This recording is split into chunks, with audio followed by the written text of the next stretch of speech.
You're listening to Crystal and Emily on Love Your Shelf, the best librarian podcast in the extensive and highly competitive field of librarian podcasts.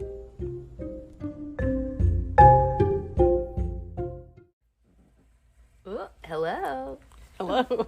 My chair's squeaking, so I'm trying to situate myself before. Okay, there we go. I think that's better. Okay, good. Because I know I'm going to move around and don't want it to be It's just the chair, guys. It's just the chair. Yes.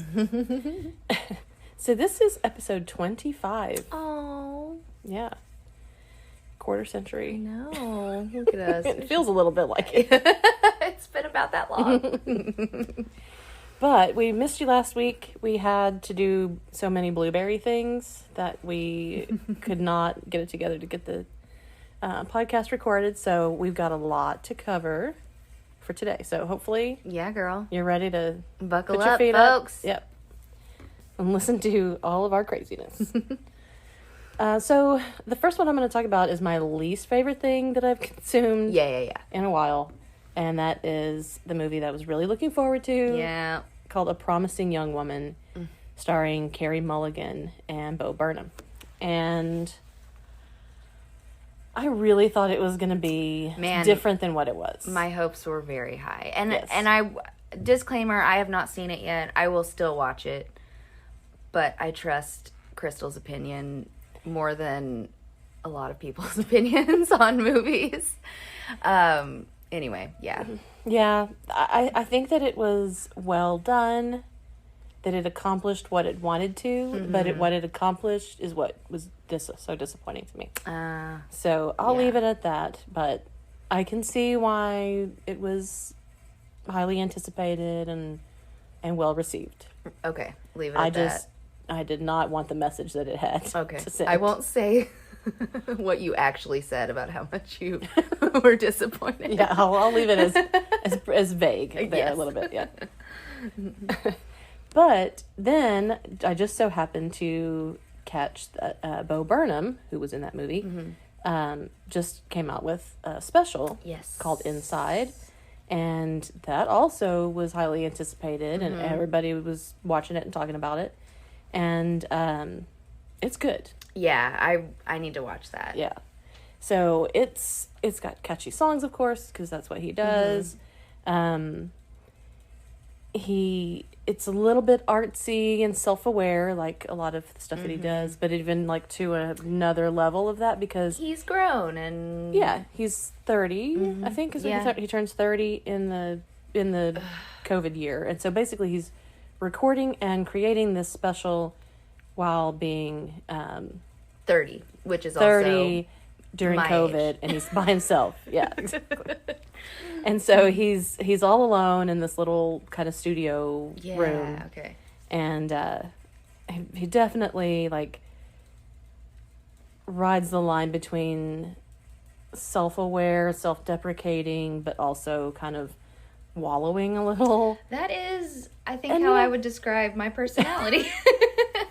I was not going to say that. And I don't know that I agree, but I think that a lot of people can probably identify with that. Yes, yeah. I mean, he's a great comedian for that reason. Yeah. And then as it goes along, and he's been in quarantine for longer and longer, he's kind of, reflecting on that and how, what he had wanted from his life. And he also talks about in it that he had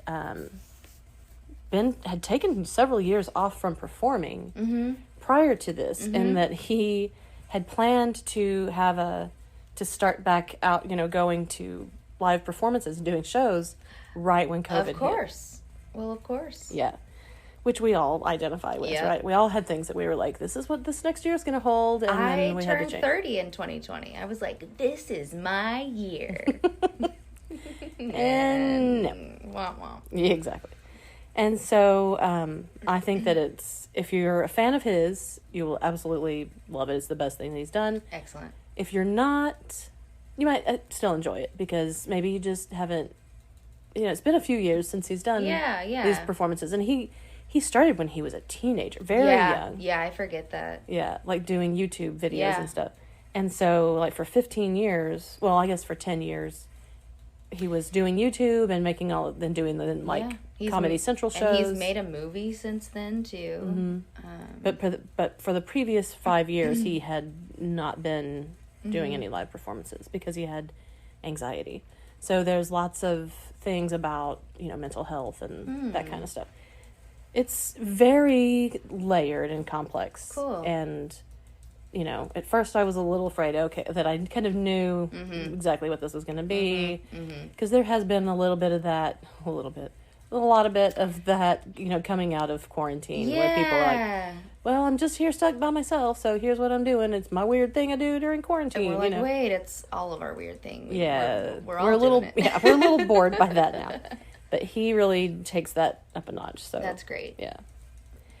And then there was another one I've been looking forward to that I finally watched, which was Kajillionaire, which is on HBO, and starring Evan Rachel Wood, and written by Miranda July. And Miranda July is a director, actress.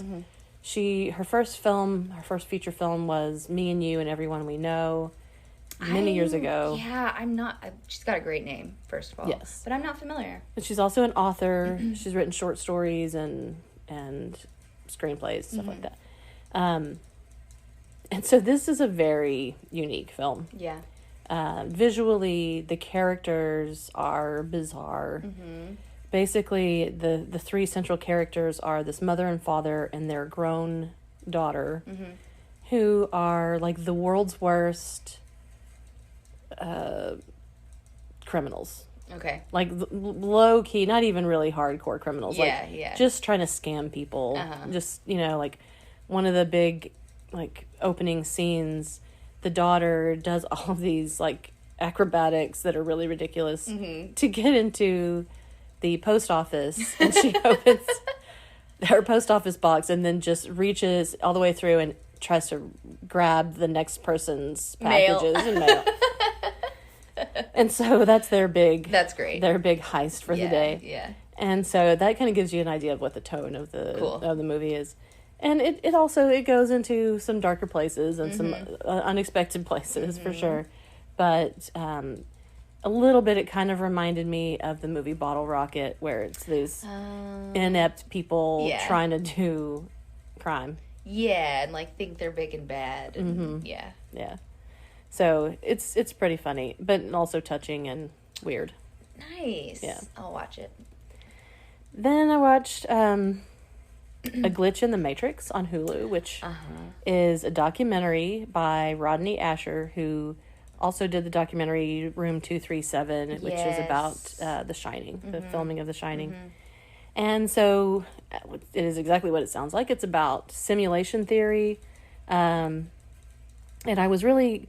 It opens really strongly with this anecdote about a class in the early 90s in which the professor says that we imagine the human nervous system by whatever technology is the highest technology at the time. And so when there were aqueducts in Roman times, there was people imagined that there were humors in the body that controlled your wellness or whatever. And then when electricity was discovered, we imagined that the synapses were like electrical wires sending electricity and signal. And so then the professor said, well, now the brain is a computer. And the student responds, well, because that's the highest technology, right? And they said, no, the brain is a computer. And I thought that was a really insightful way to state that, because it grounds everything else that comes in the documentary in we're speculating about stuff we're not capable of understanding. Yes. Basically. Yes. And so the human brain is a computer because that is the highest technology, but also we can't fathom anything else. Yes. So that's got to be what it is, right? Yep. I think that about, I don't know, so many other aspects of the world. Yeah.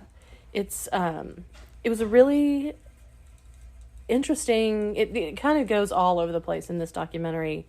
The next anecdote is about Philip K. Dick. He gives a talk in 1977, and the name of the speech is, if you find this world bad, you should see some of the others. Mm-hmm. And he claimed to have glimpsed alternate realities that were happening at the same time, but like different timelines, Right, basically. okay. So that, and that's how he created stories like The Man in the High Castle and reimaginings of history. Yes, okay.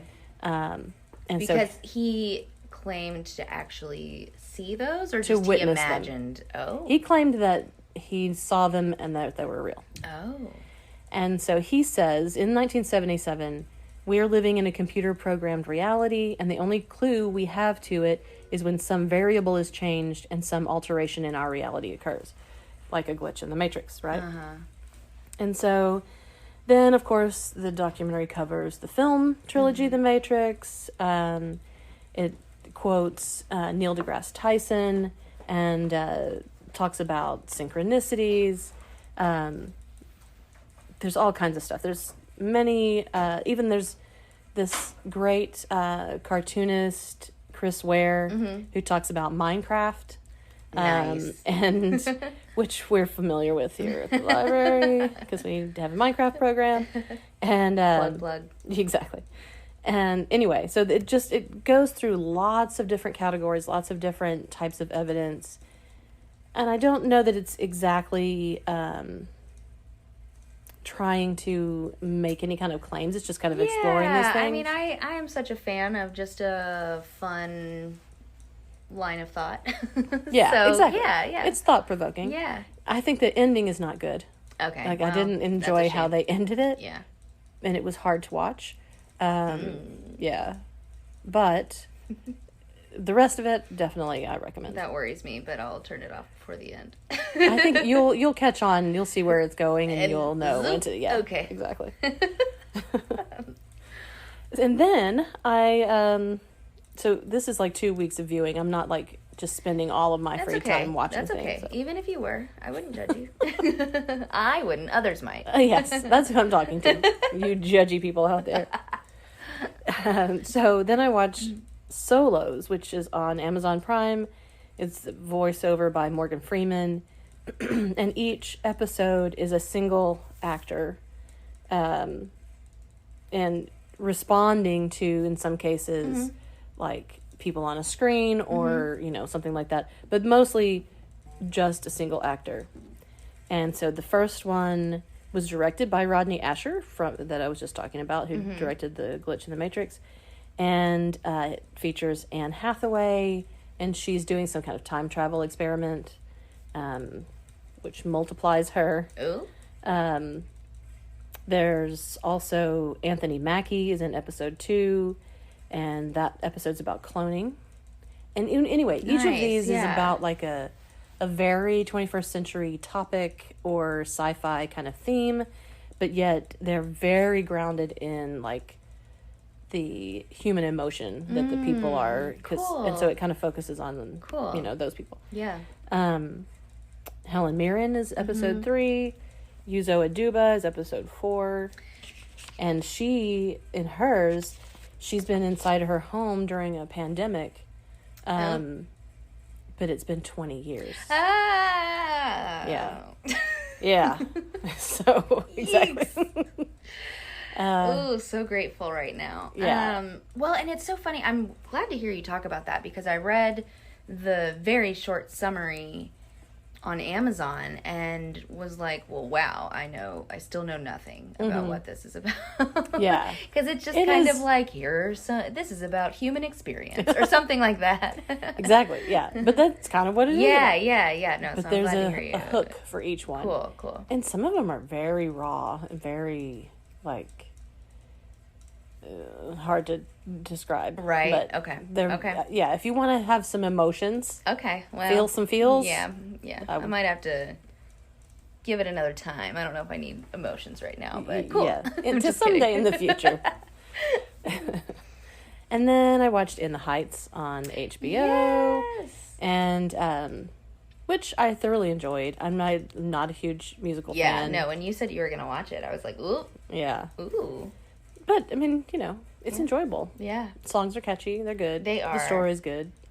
And it's not necessarily groundbreaking, necessarily. No. Except in the fact that, that all of the stars the majority of the stars are people of color, from various backgrounds. Yeah. So, which is always, should definitely be applauded.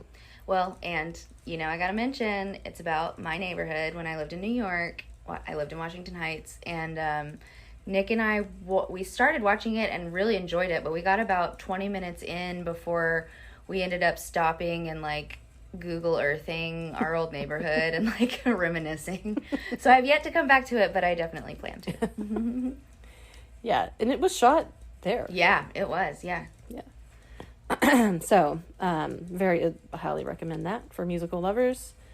And then I restarted, and I can't remember. I think one of the, streaming services served it up to me. Hey, this is the thing. Mm-hmm. I'm pretty sure that's what it was, because I don't know why else I would have decided to go back and watch this. But from 2014 or 15, I think, the series Wayward Pines with Matt Dillon.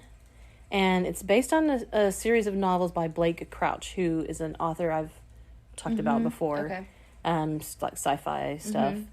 And it's on Hulu. And the pilot episode was directed by M. Night Shyamalan. And there are only 2 seasons. It was canceled.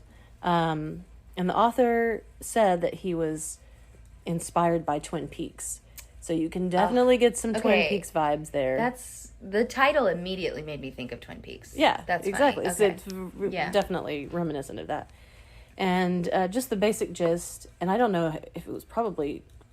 I watched it when it was coming on, in live, but I don't think it was very highly regarded at the time, or it just didn't kind of under the radar. Yeah. And which is kind of why I wanted to bring it up, because it's intriguing. Cool. And so Matt Dillon basically plays, I think he's a Secret Service agent, and he ends up in a car accident in this town, and then it just gets weird. And basically the town they don't let him leave. They don't let him have his phone. Everybody acts real shady. A couple of characters try to tell him, that there's something going on, but they can't really, give him any information. Right. And so it's very spooky. Yeah. And I didn't even mind that it ended after 2 seasons. It has an ending. Cool. Okay, good. I was going to ask you that. Yeah, it definitely has an ending. But it starts off very strong, and so cool. I recommend it. I'm going to have to start that. Yeah, I'm enjoying watching it again. I just watch an episode every once in a while. Nice, yeah. Let's see. Well, then I read some things, actually, also. Wasn't just watching TV, melting my brain. I read a series, or a new story collection called New Teeth by Simon Rich. And never read him before, I don't think. But it is... I'm not sure what I think about it. Yeah. It's humorous, but it's kind of a wacky humor that is not always my thing. But I'll give you some hints. Or some example. Yeah, break it down. Yeah. So each story is, they are short stories. And so the first one is a first-person story of a pirate. And then there's a story about a Laserdisc player. And the Laserdisc player is, seen as, this new technology by the VHS player. Yeah. I see what you're saying. Yeah. Wacky. And so exactly. Yeah. And then when the DVD player comes out, then the Laserdisc player, he didn't even have... He is only popular for a year, Oh, and so, bless him. Anyway, so it's pretty goofy stuff, but it's also, it's hilarious. Yeah. Really.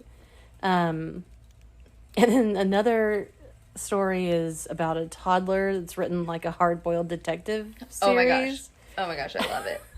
I love it. Yeah. And so it's like this little kid, he's like, you know, like 2 years old. Yeah, and he's like, another day. And yeah. Exactly. On the job. Right. Talking about, you know, like getting his, whatever, you know, his binky or something. Yeah. Long drag on my binky. Yeah. Exactly. Yes. So if those kinds of things sound funny to you, you will like this series for sure. I love that concept. The collection. And then I saw a series of recommendations of low fantasy, which is as opposed to high fantasy. I was about to say, what does that mean? Low fantasy is more like takes place in a world that you can imagine. It's not like this whole other universe. It's like our world, but fantastic things happen in it. Elements of, magic and, cool. Exactly. It's called, or at least the one that I picked up was called Every Heart is a Doorway by Shannon McGuire. And I thought it was pretty good. I enjoyed it. It's short. It's a quick read. But it's about a girl who ends up at this sort of home for wayward girls. There's that wayward again. But the thing that connects them all is that they all have the ability to go through doorways into other dimensions or other realities. Love it. And so it's very like metafictional, you know, it's like there's an underworld, there's a, you know, other kind of like fairy world or something. I don't know. Oh, okay. All kinds of stuff. But the story actually takes place in the world. A kind of real world. Yeah. Where they all, like the main character, was gone for years. And in her own mind, like for many, many, many, many years. Oh. And so she comes back and she still looks like a teenage girl. What? And her parents are like, want her to just be normal, but she's lived this whole other life in the whole other reality. I always thought about that with The Lion, the Witch, and the Wardrobe. Like at the end of that, I was like, okay, they've been royalty for the last, I don't know, 20 years or something, and now they're children again. Children, can you imagine? Yeah, with no autonomy or I know things. I do. And they're like, okay, whatever. You're grounded. Exactly. So yes, same kind of concept there. Right. So I recommend that if you're into that kind of low fantasy. I just like that term. I really do too. And then I read a book, or started one. I haven't finished it. It's a little heavier. It's called AI 2041 by Kai-Fu Lee and Chen Kui-Fan. And they're two former Google employees. One is an AI expert and one is now a science fiction writer. And so this is like a crossover between this. Neat. Yeah. Neat. So it's partly fictional, but based on the knowledge of this expert on AI. Yeah, cool. And so they're kind of looking at what in 2041 artificial intelligence will seem like, look like. Ooh. Yeah. Can be. I was about to say, I'm scared. Yeah. Maybe it won't be bad. We don't know. But yeah, so that's more of like a hard science fiction kind of thing, but grounded in reality. And let's see. I also I'll talk about a couple of podcasts. Yes. We mentioned Radio Rental, and it's the next season doesn't come until October. I know. How did they released one episode? They released one episode. It's like so rude. 20 minutes. Yeah. I mean, I'm glad to have one episode. I haven't listened yet. I won't say what it's about. Nick keeps telling me, like, ooh, it's creepy. And I'm excited to listen to it. Yeah. So if you haven't, we've talked about it before, but if you haven't listened to this series, it's basically people just telling their stories or telling stories about things that are odd that have happened to them. Insane. Some of them just, and some of them are very clearly like that really did happen. Yeah. And others I'm like, are you a good storyteller or I don't know. Either way, I'm okay with it. I love it. Right. I'm always down to hear a story, for sure. And then I also listened to the Invisibilia podcast. Yes, I used to listen to Invisibilia. Yeah. And there was an episode called The Great Narrative Escape, which just drew me in because I wanted to know what that means. And it's a whole episode about this Norwegian phenomenon called slow TV, which basically where the narrative escape comes in is it's weak narrativity is what they call it. That there's no story, but it's basically like just hours of video of ships going down a channel or, you know, on a train filming the countryside as it goes by. Okay. And people were like really getting Super into it. And which I'm not one of those people. No.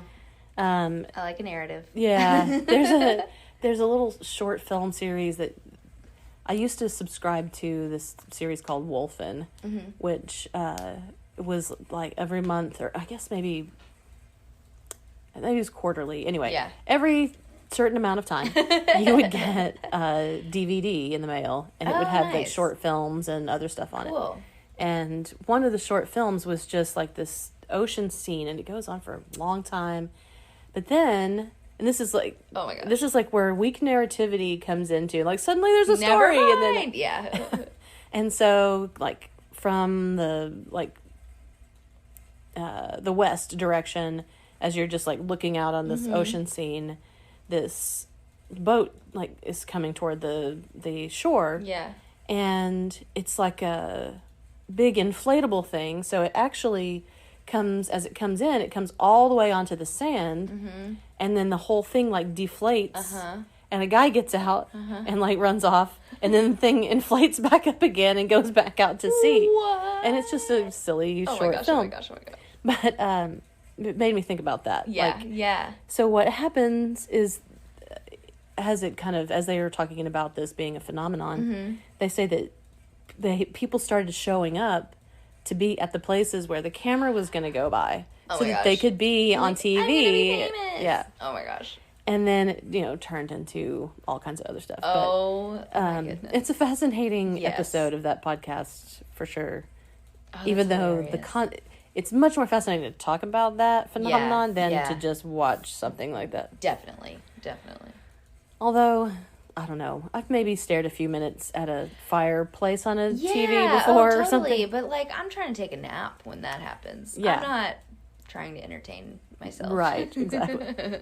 You're like, I wish my eyes were closed right now. Yeah. I'm doing whatever I can to get there. And then, let's see, another podcast is Bailey Sarian.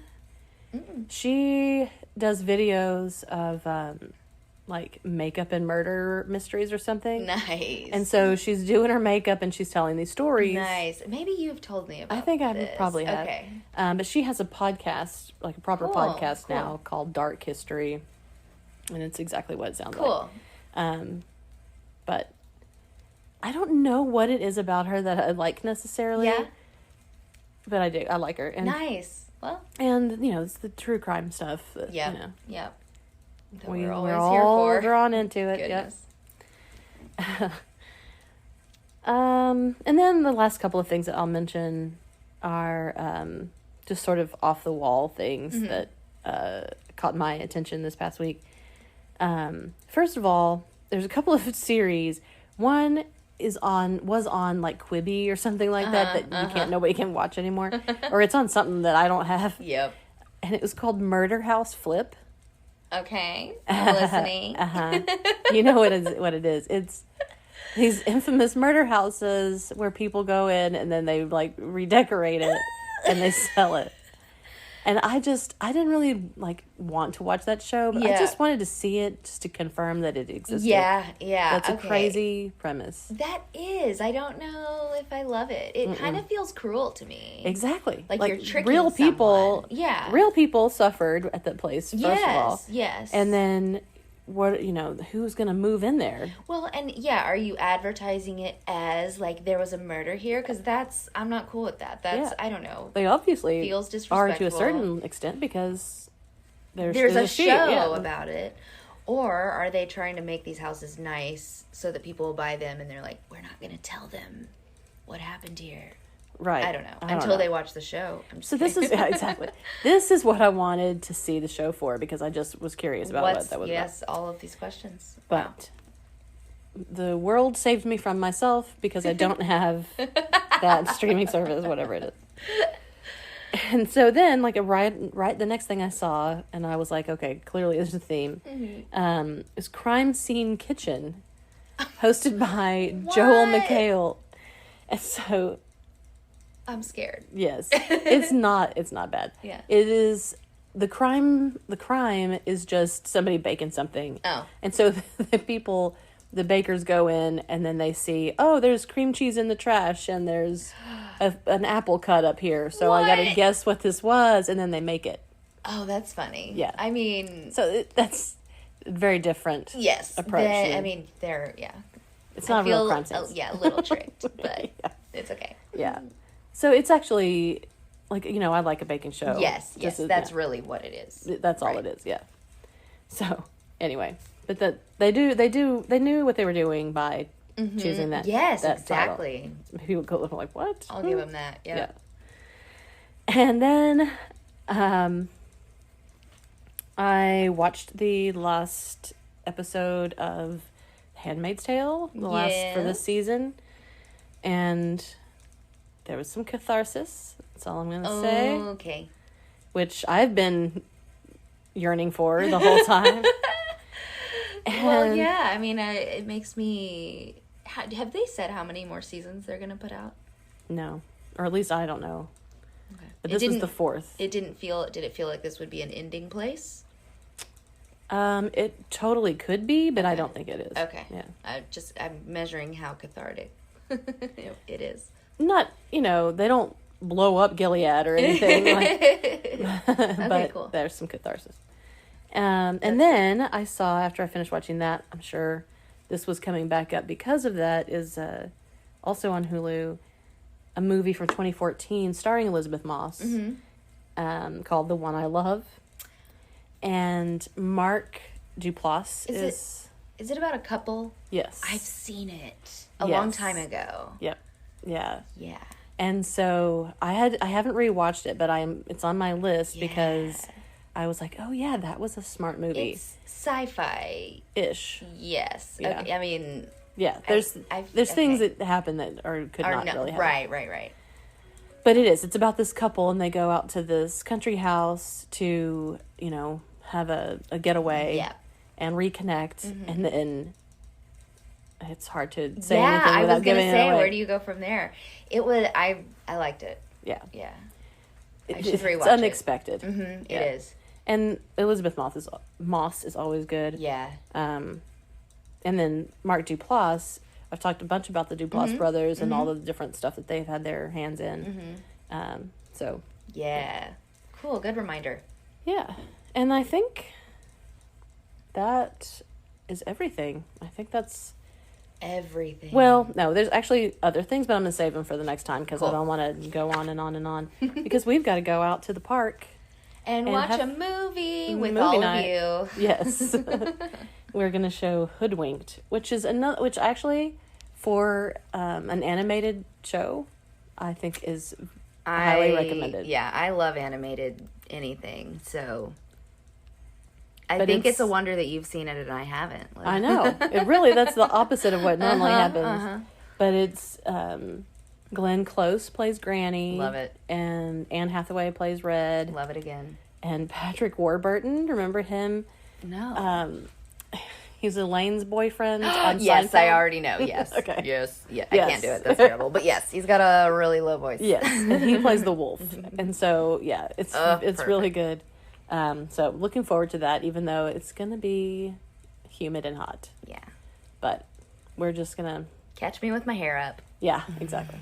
But, so we will wrap up for today. Yay. And I will bring all of my stuff that I didn't talk about today next week, as well as whatever comes across my eyes this week. Yeah. I'll try to, be in touch with pop culture a little bit more this next week. I've been kind of out of touch. That's okay. I mean, you can take some time. I know. Just to do other stuff. I'm an extremist. In every way. That's probably true. All right. Well, on that note, we'll wrap it up and hear you, talk to you.